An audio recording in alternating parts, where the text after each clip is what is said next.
these really the questions that I was called here to answer?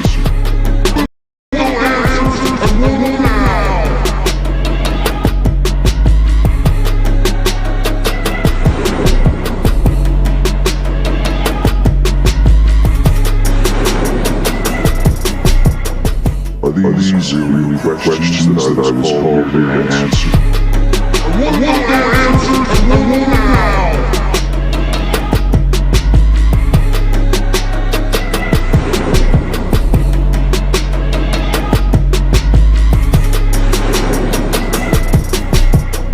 Are these really the questions that I was called here to answer?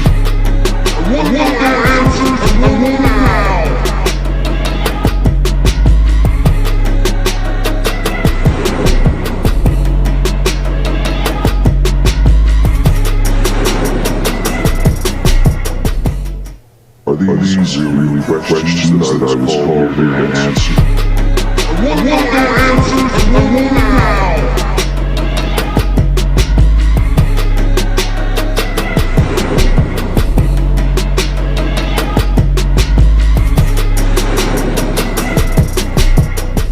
Are these really the questions that I was called here to answer?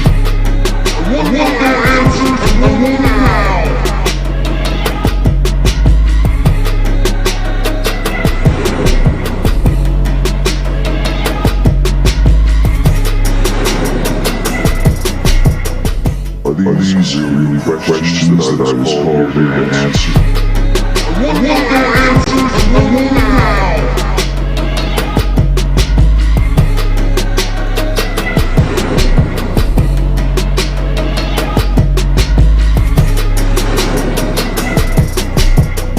Are these really the questions that I was called here to answer?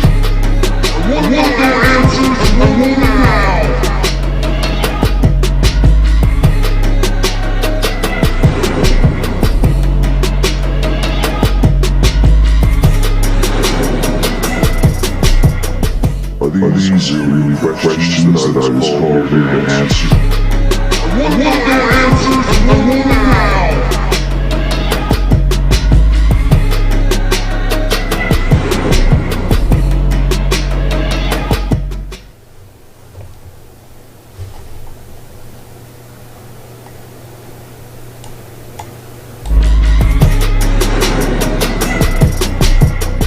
Are these really the questions that I was called here to answer?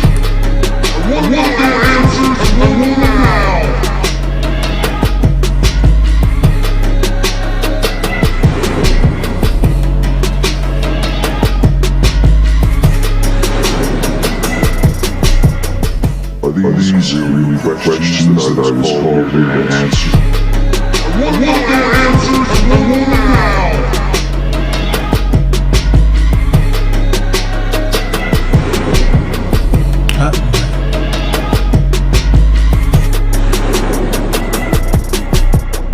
Are these really the questions that I was called here to answer?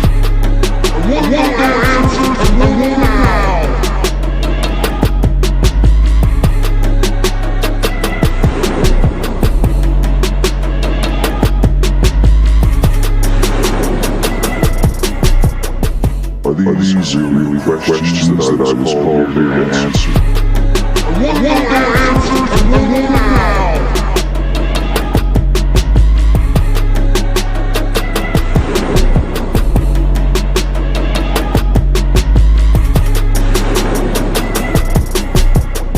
Are these really the questions that I was called here to answer?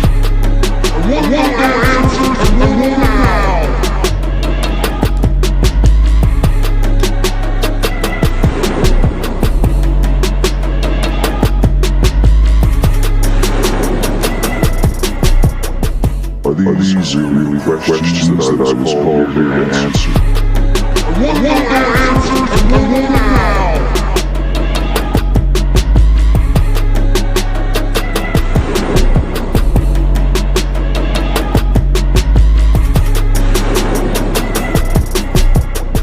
Are these really the questions that I was called here to answer?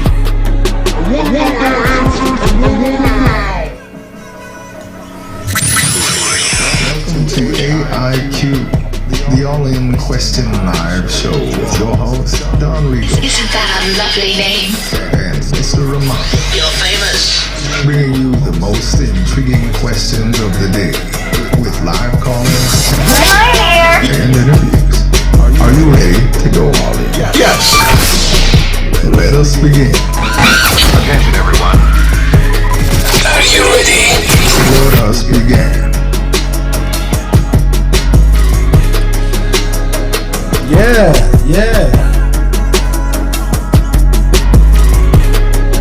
All right.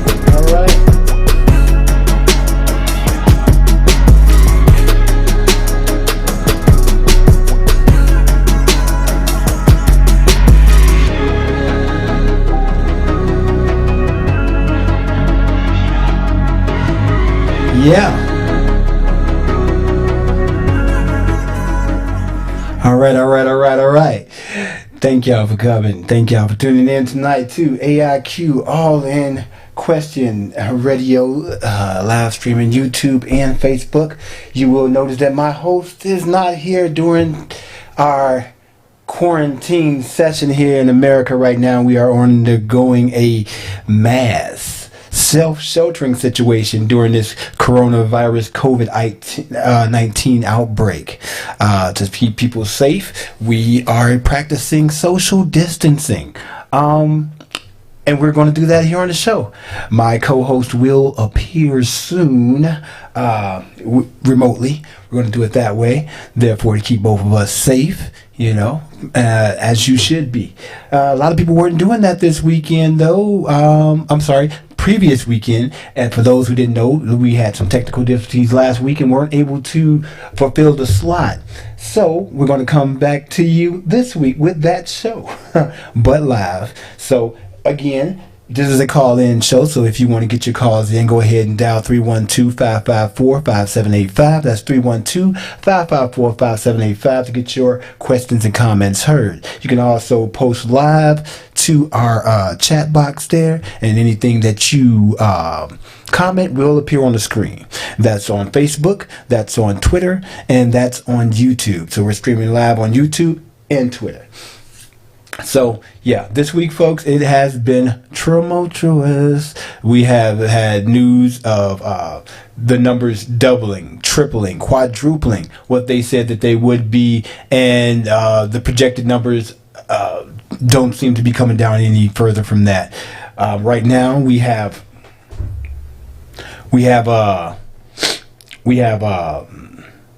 hospitals being built, emergency hospitals. We have the Navy hospital ship being pulled up to the States to assist in the overwhelming load that the hospitals can't take right now. We have a ventilation systems. Governors are asking for ventilators for their local hospitals. Masks, and nurses are asking for equipment to continue to do their jobs. It's a supply issue, yes. It's also a tit for tat issue. We have a president, number 45. He is loaded again, not wanting to do certain things for certain people on the offset. I mean, he's doing the things, he's getting them done because he can't not just do them. But he's letting you know damn for sure that he don't want to do them. If he had a choice in it, certain people wouldn't get certain things if you didn't bow down and kiss his ring. That's the big thing that's going on there. You have to pay homage, as it will, to the president to get something done now. For test image window, I'm just going to... And so one of the biggest issues that we're having now is communication to the White House. Communicating out of the White House. You would have Trump to say one thing, and then you would have his doctors, or you would have the coronavirus task team to say something completely opposite, or to have to come and supplement something he said that was completely outlandish. Like, for instance, he said that he wanted the COVID stay-at-home ban to be over by, what was that? Business back to normal by Easter. Because it would be just a beautiful time to do it. It'd be such a great time to do it. So, he went out there.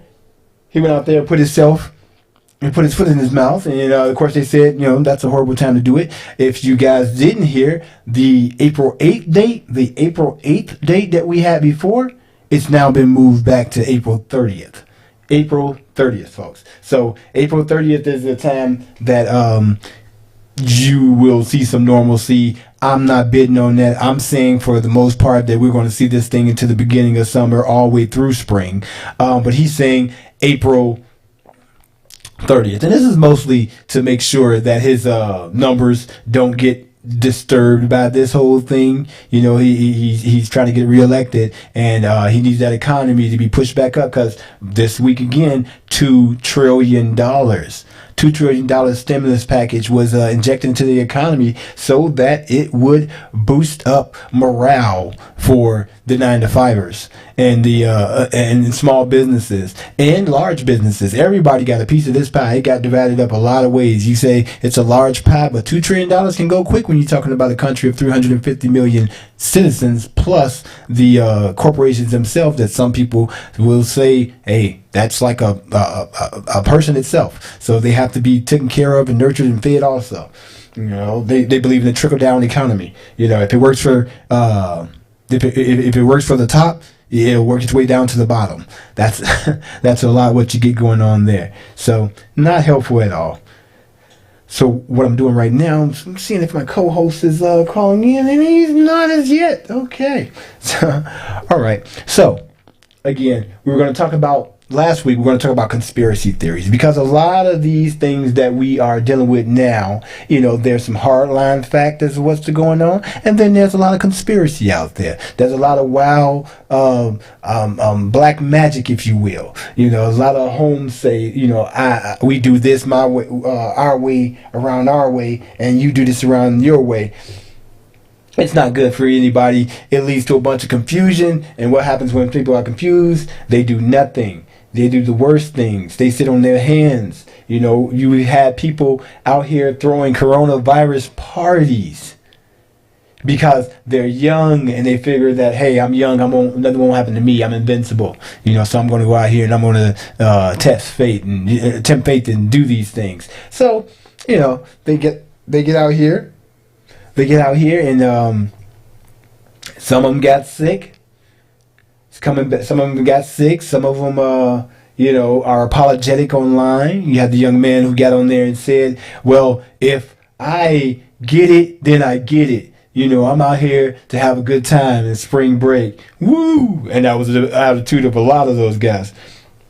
You had some in my age group in the 30s and the 40s who were out there doing the same, following the same. You had some of them that were doing the whole, I'm black. So, you know, I've been through this and I've been through that, and the coronavirus is going to take me down. You know, you had a lot of people with the whole naysayer ways of thinking. And this is a problem, people. You know, go to a reputable source for coronavirus's transmissions and its symptoms and what it can do to you. I mean, you can take it from me, but I say take it from the experts. Go to the World Health Organization, go to the CDC, go to those websites. They are updating those things by minute, you know, so you can get this information quickly. You won't have to sit by while somebody else tells you their fairy tale and you repeat said fairy tale, and then we're all living in the world of wonderland because we're stuck home sick, you know. So let's try not to do that. What we're going to do right now, I'm going to look for this video, because there was a video that I saw. It was the president. Well, here we go. Dr. Anthony Fauci talks about the virus itself. We're going to switch over to that real quick. Give you that. Bear with me for 1 second, folks, while I pull this together. How y'all doing this Sunday night? You know, it's a lot of us been home. Some of y'all have been getting stir crazy, man. I mean, I'm looking at my live timeline and I'm seeing people who can't stand to be home with their own children. 2 days of it got them wrecked. You know, some of them lasted till about 6, and you know, and I mean, for those who have gotten laid off and things like that, I'm sorry to hear that. You know, Anthony Fauci, he is the director of the National. That check is coming soon. Okay, I got that video of Dr. Anthony Fauci, so you can get some information from the president's guy himself. You know, and we're gonna go ahead and play that clip, courtesy of CNN. Go ahead and play that clip. Institute of Allergy and Infectious Diseases. He is a vital part of President Trump's coronavirus task force, of course. Dr. Fauci, it's always good to see you. I want to ask you about the latest development. The CDC now urging, quote, residents of New York, New Jersey, Connecticut to refrain from non-essential domestic travel for 14 days effective immediately. This came after President Trump considered an enforceable quarantine, as he put it, for those states. So why did the administration go with this travel advisory instead, and will this help stop the virus? Well, I think it ultimately will help stop the virus, Jake. We had a very intensive discussions last night at the White House with the president. As you know, the original proposal was to consider seriously an enforceable quarantine. After discussions with the president, enforceable he made it clear, quarantine, and he agreed that it would be much better to do what's called a strong advisory. And the reason for that is that you don't want to get to the point where you're enforcing things that would create a bigger difficulty, morale and otherwise, when you could probably accomplish the same goal.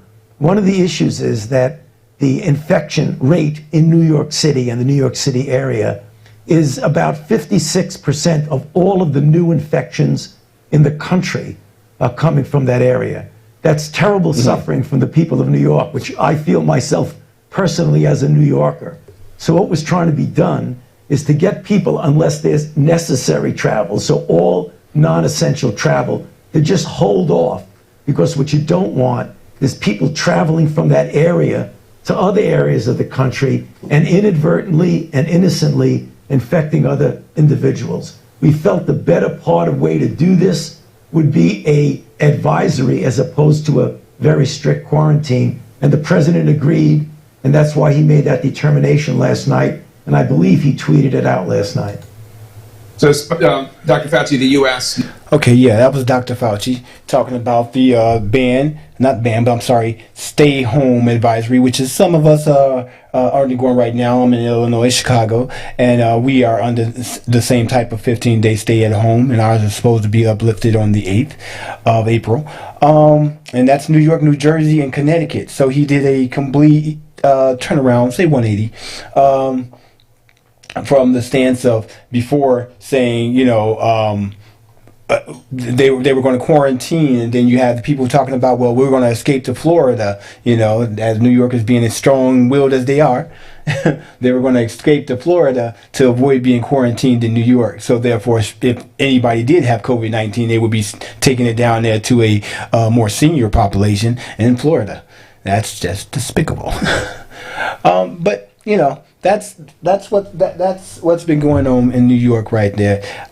You have the governor trying to champion the right for his people to get supplies, and then you had the Trump administration saying that we're sending these guys supplies, but they're playing hardball with us. A lot of tit for tat, a lot of grown men playing. That's a bad thing. That's a real bad thing. It's never good when that happens. One of the worst. Now here in Illinois, it's a little bit more transparent. Our governor comes out quite often. Fat Boy. A lot of people call him Fred Stone. Our governor comes out daily with reports, and he's pretty forthcoming with what's happening, the goods and the bads. Then we have our mayor, who is very proactive, and she's taking a lot of heat, because of her her personal appearance, I would say. Well, and this is my thing about government officials and personal appearance. If you styling and profiling, you're not doing your job. If you out there trying to see how fly and how good you look for the cameras, you're not doing your job. And now, if she's looking a little, disheveled a bit and a little pushed around, she's getting the job done. And she's looking a little tight around the eyes, she's getting the job done. I'm not concerned about that, but you do got people out there that are chucking and jabbing on that instance. They say it's all jokes, it's just jokes. It's my thing, though. We can't afford to play jokes and play games all the time. You got to grow up, and this is a grown situation right here. It wouldn't have spread this far if it wasn't taken seriously in the first place. If it was taken seriously in the first place, we wouldn't have the numbers that we have now. Now we have these numbers that are high, and people are saying, oh my God, where these numbers come from? All of a sudden, you were told, you were warned, it was forecast that this was going to happen. that this outbreak was going to go out and spread, that you guys needed to separate from each other. Now these numbers are going up and up and up, and it's not helping anybody. And one of the biggest issues I'm hearing is that we have a lot of black people saying that, oh, well, now they only showing black people dying. Look what they're showing. They're showing this black person died. And, black people, what they thirst to be first. This, oh my God, the first lady to die was black. Here's the thing. Reason they would and should show black people dying is because you're not taking it seriously. Take it seriously. You got some people talking about they got homeopathic remedies that are going to save them from a virus. It will not save you from a virus. You talk about people talking about boost your immune system. It will save you from a virus. It will not save you or thwart off a virus. Only thing it will do is help once it happens to you, so that it cycles through your system that much easier. Still, you're going to be infected. Then you got the people, the anti-vacciners, for their own need of weed. It's like, okay, they don't want. I can understand small children not getting vaccinated in such a rush with so many at the same time, and they saying that being connected to autism. And I think the last lawsuit said that they couldn't say indefinitely if or if not it was connected. So people are continuing to say that there is some connection to autism and vaccinations. But the thing is, though, it's the of vaccinations, how many are being taken in such a short period of time in a child's life. Now, when we're talking about the virus now, and as it stands, this virus here, we are some bit off of a vaccination. It's going to take a while for that to happen. We're looking at probably anywhere from 8 months to a year before that comes about. And when that does come about, people are like, is that going to be a mandatory thing? Look here. If you don't want this to repeat itself in such a great, now this is the thing, when this qualms like a flu does, when this qualms and the number at the end of the bell curve, when this repeat comes back, we have a great feeling that it's going to come back with a vengeance. A lot of sources say it's going to come back even harder. So to alleviate the spread or the damage, you want people to vaccinate. You want people to vaccinate once the vaccination is available, so that it will slow it down, so it can go the way of smallpox and polio, and SARS and MARS. It can go the way of those conditions that plagued us. So if you want to get that stuff done quick and over with, and not make this a big thing over and over again, get your vaccinations, get them done, get them right, get them tight, and you won't have this problem. Still waiting for my co-host to come in, and he is a no-show. But we're going to soldier on. Again, that call-in number is 312-554-5785. That's 312-554-5785. You go ahead and get your comments in, and also get your questions pushed to the forefront. It's me today, Mr. Romano. Don Regal's not here.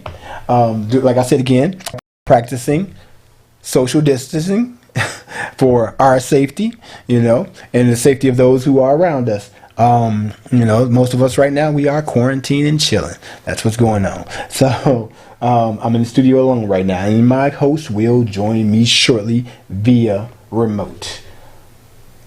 What we do have is, so again, let's get back into what the actual show was going to be about. Had we pushed that through, we were going about conspiracy theory, and it ties into what's going on right now. Conspiracy theory being a great one. A lot of people saying this martial law thing. This is one of the conspiracies I've heard as of recent. It was that with this coronavirus, this would be a great way to push us toward a cashless society, a keyless society, if you will, a one world organization, so that when you have to do things, the government has more foresight of what you're doing. So that way you'll be chipped. there won't be any money. There will be a RFID tag implanted under your skin, and you will pay for your things like that. Now, see, me being a futurist and future forward person, I like RFID technology. It's a near field technology. It cannot be activated by remote. It can only be activated within a almost 3-inch range. You have to be extremely close for this to work. So. And the tag is not active of its own. It doesn't have its own power source or anything like that. It's usually a glass embedded thing, a little bit smaller than a Benadryl tablet, and it goes under the skin, and it basically has information on it. It's a read only. It's a read only set. It's not a read write. It's a read only. So it's reading from that. So this will basically have your personal information on it.